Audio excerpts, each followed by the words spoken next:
Good morning everyone, welcome back to my channel. আশা করছি তোমরা সকলে ভালো রয়েছো, সুস্থ রয়েছো। তো তোমাদের সাথে আমি একটা গুরুত্বপূর্ণ টিপস শেয়ার করছি এখন। তোমরা যারা আমার মতোই বাড়িতে বার্ডস রাখো, বার্ডস আছে যাদের, তাদের জন্য কিন্তু এই মনসুনটা ভীষণ ভাইটাল হয়। মানে বার্ডসদের জন্য এই মনসুনটা ভীষণই ভাইটাল হয়, কারণ যেহেতু সিজন চেঞ্জ হয় আর ওদের কিন্তু এই টাইমটাতেই ভীষণ শরীর খারাপ হওয়ার টেন্ডেন্সিটা থাকে। ওরা এই সময়ই বেশি শরীর খারাপ হয়, ওদের পালক ঝরে যায়, ঝিমিয়ে পড়ে, খেতে চায় না, আরও নানা রকম ফাঙ্গাল ইনফেকশন হয়ে থাকে। তো আমার টিটু মিঠুকে দেখে নাও, এই দেখো টিটু মিঠু দেখতে পাচ্ছ। তো টিটুর কদিন আগে হয়েছিল, টিটুর এই কদিন আগেই হয়েছিল, 1-2 সপ্তাহ আগেই হয়েছিল। ওর কি হচ্ছিল, ও খাচ্ছিল না কিছু। ওর এটা এভরি মনসুনেই হয়, কিছুই খাচ্ছে না, দেখছি একটু ঝিমিয়ে আছে, চুপচাপ। মিঠু কিন্তু এদিকে একদম অ্যাক্টিভ, কিন্তু টিটু একদম খাচ্ছে না, কিছু করছে না, চুপচাপ বসে আছে, ঝিমিয়ে রয়েছে। তো আমি তো প্রথমে ঘাবড়ে গেছিলাম যে বাবা এরকম করছে কেন। একদিন আমি ঘুমাচ্ছিলাম, ও আমার সাথে যেহেতু ঘুমায়, দেখছি আমার গায়ে ঢলে পড়ে যাচ্ছে। তখন আমার ভীষণ ভয় লেগে গেছে। তখন আমি বললাম কি হলো এরকম, এটা তো ঠিক নয়, তাহলে ওকে ডক্টরের কাছে নিয়ে যাই। তারপরে ভাবলাম যে না, এটা তো ওয়েদার চেঞ্জের জন্যও হতে পারে, তো দেখি একটু আগে কিছু ওষুধ টষুধ দিয়ে যেগুলো বার্ডসদের দেওয়া হয়। তো সেই ওষুধই তোমাদের সাথে আমি শেয়ার করছি। দেখো,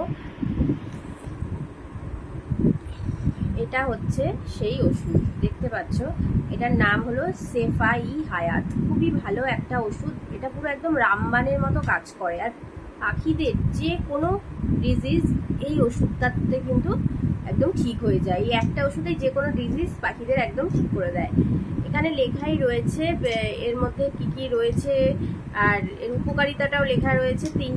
4টে ভাষায় লেখা রয়েছে, ইংলিশ, বাংলা, হিন্দি আর উর্দু। তো আমি বলে দিই এর উপকারিতাটা। পাখিদেরও কৃমি হয়, যেটাকে ওয়ার্ম বলি, সেই ওয়ার্মটা পাখিদেরও হয়।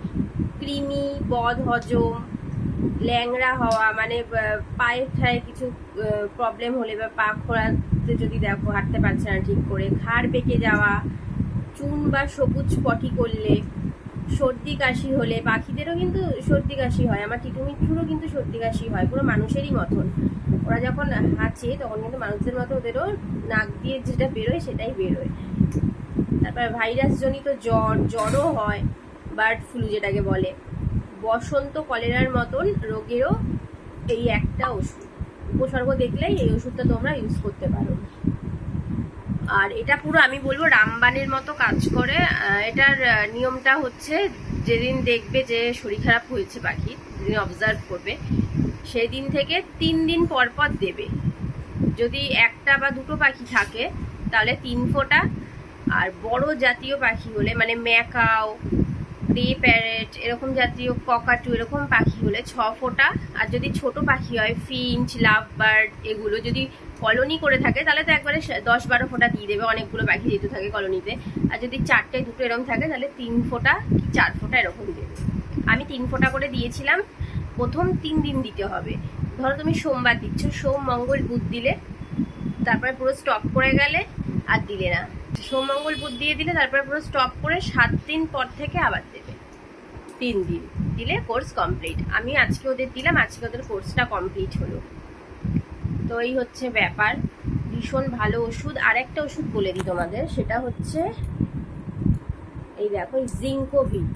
এটা ভীষণ ভালো একটা ওষুধ হজমের জন্য। পাখিদের অনেক সময় পাখিরাও খেতে চায় না, বমি করে, ওদেরও বদ হজম হয়, গ্যাস হয়, সবই হয় মানুষদের মতন। এই জিঙ্কোভিটটা বিশেষ করে বেবি প্যারেট বলে, আমি প্যারেটই বলছি, আমার কাছে প্যারেট রয়েছে, বেবি বার্ডস যেগুলো রয়েছে তাদের জন্য এটা ভীষণই ভালো।